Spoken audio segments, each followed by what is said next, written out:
Okay, part two of the nurse, me picking up a shift off clipboard and the nurse calling me a shit cleaner. Anyway, I'm gonna try to go as fast as I can. Anywho, after when I said to her, like, I'm agency, I don't have to put up with not one thing with you. Okay? Anywho, I decided to move. Like I said before, for me, it's place and time for me. I got one part. Before I went to the dining area, the the nurse continued to talk. And when she continued to talk, I went out there back again and I told her, I said, you know what, you think you somebody, but you a nobody to me. I'm gonna tell you that right now. I don't care what you got going on. I don't care who you are or what title you have, but you a nobody to me. So she was like, oh, you don't know me from nowhere. You a shit cleaner. You a shit cleaner. That's all you are, a shit cleaner. Anyway, I left, went to the dining room. Anywho, tablet, because the girl ended up, this other CNA, she seen what was going on. She was like, here. She gave me a tablet and I ended up going to the dining room. Okay, as I'm there trotting in the dining room, the supervisor had the nurse to call me on my personal phone, like he paid my bills. But anyway, supervisor called me on the personal phone. He was like, "Oh, where are you?" So I'm like, "I'm in the dining room." So he's like, "Oh, you supposed to take one of the resident out of bed, and you did not." So I explained to him when I first start the shift, it's 2 o'clock right now. I'm doing my trotting. Trotting take like about 30 minutes. Charting take about 30 minutes, and I haven't even had my break, and I've been on my feet all day. After my charting, I'm going on break. If you knew that I was supposed to take that patient out of bed from ahead of time, when I first got the assignment and I came in and I asked you about all the patient, you were supposed to let me know that from ahead of time. So he was like, "Oh, I understand you upset or whatever, but you can't just take your anger out on the patient." So I said, "What?" So I hang up my phone. I was like, "Listen, I don't got time for these people because only if they knew, I do not care. I don't care. Not saying that I don't care, like mistreating the president or whatever. That I'm never about that. Okay, I never mistreat anyone. In fact, with all my assignment, all my patient, even the ones that they said have a nasty attitude, they terrible, they have behavior problem. None of those people give me that. I'm gonna tell you that right now. When I go in there, me and I'm laughing, talking, because I don't act like I'm so above. I relate with my patient because I understand that when people are in pain, they are not the best people to deal with. So I get that. So I never come and try to add to it. If anything, when I deal with my patient, I try to make it, make it be a good relationship between me and them. Let our time together be a good exchange. Anywho, I hang up my phone. So he came to the dining room and he was like, "Oh, you are so disrespectful. I was very nice to you. I even give you my chair. That was so disrespectful of you to be hanging up the phone on me." And I tell him, I said, "You are absolutely right. It was disrespectful of me to hang up my phone on you. But you just keep going in. It seems like you don't have no comprehension or don't understand it. You don't have no understanding of what I'm telling you. And instead of me going back and forth with you and I get rude with you and get nasty with you, I'd rather just get myself away from the situation and hang up the phone."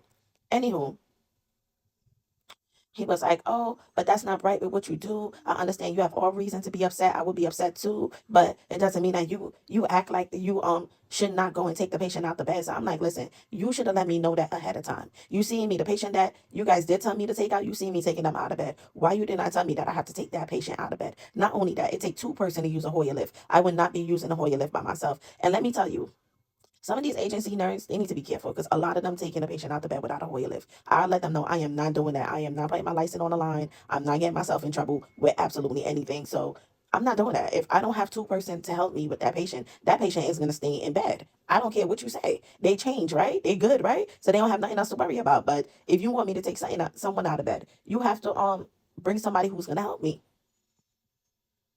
So he kept talking, and as he kept talking, I'm the type of person, I'm not a talkative person, and I like to stay by myself. But when I'm upset and you have me keep talking, I'm about to explode on you. So before I even do that, I tell him, I said, "Listen, I don't want to talk no more."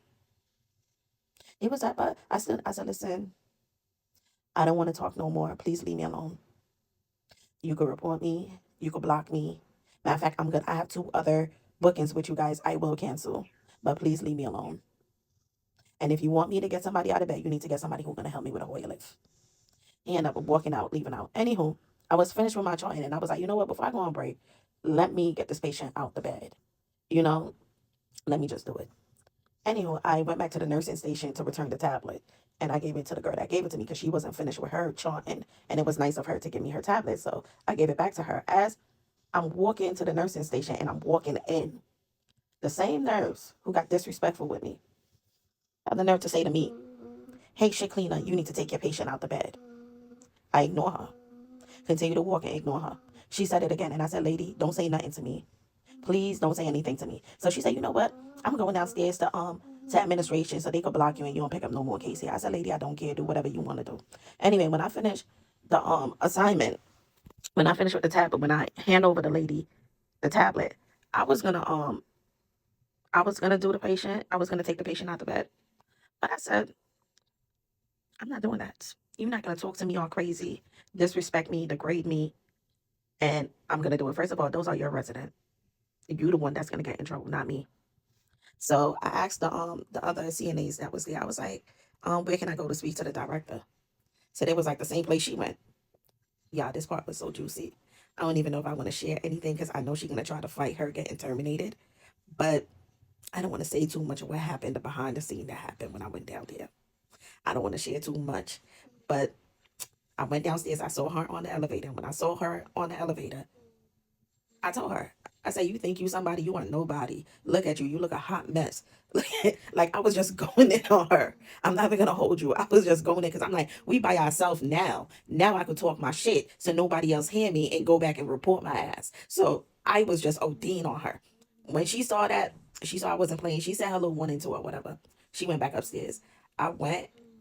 First, I was looking for the director. I couldn't find the director. I ended up seeing the lady at the desk, and I was telling her everything what happened. And the scheduler that she was talking about her overheard me, and I was even talking about, yeah, she's unprofessional. She came in here this morning talking about the scheduler and all that stuff. The scheduler overheard me, and she was like, "Come here, come here, come here. Let me take you to the right place. Let me take you to the right place, and please make it juicy, because we tired of her, and she gotta go."